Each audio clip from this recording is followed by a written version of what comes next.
Imagine a world where Canada doesn't exist anymore. Not as a country. Overnight, it becomes part of the United States. One border erased. 40 million new Americans. A superpower formed in a single stroke.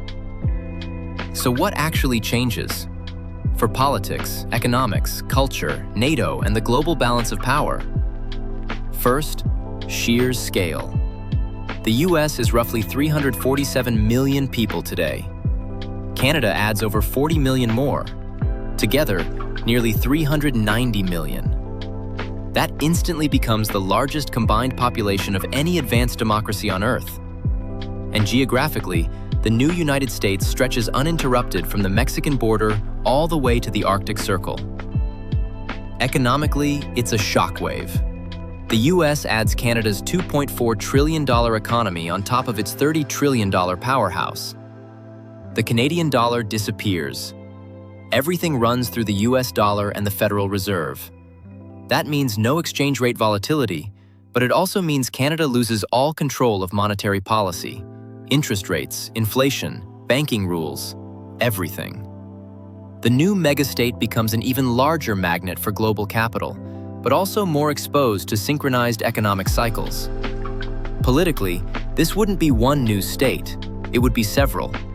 Ontario, Quebec, British Columbia, Alberta, each would likely become its own state. That adds dozens of representatives and multiple new senators, reshaping Congress and the Electoral College.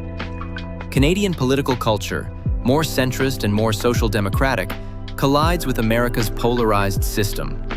Healthcare, gun laws, social programs, and environmental policy all get dragged into a massive tug-of-war between two very different political identities. NATO changes overnight. Canada disappears as an independent voice and becomes part of a much larger US delegation. The Arctic becomes entirely American. North America becomes a unified strategic bloc with even more leverage over Russia and China. US diplomacy becomes louder, stronger, and potentially more unilateral because one of NATO's moderating voices is gone.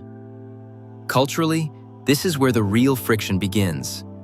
Canada's national identity, bilingualism, indigenous governance, universal healthcare, its broadcasting system, and its distinct social model all meet a much larger, much more intense American political environment.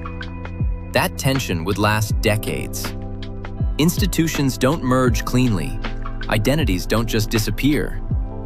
Would it create a larger superpower? Absolutely.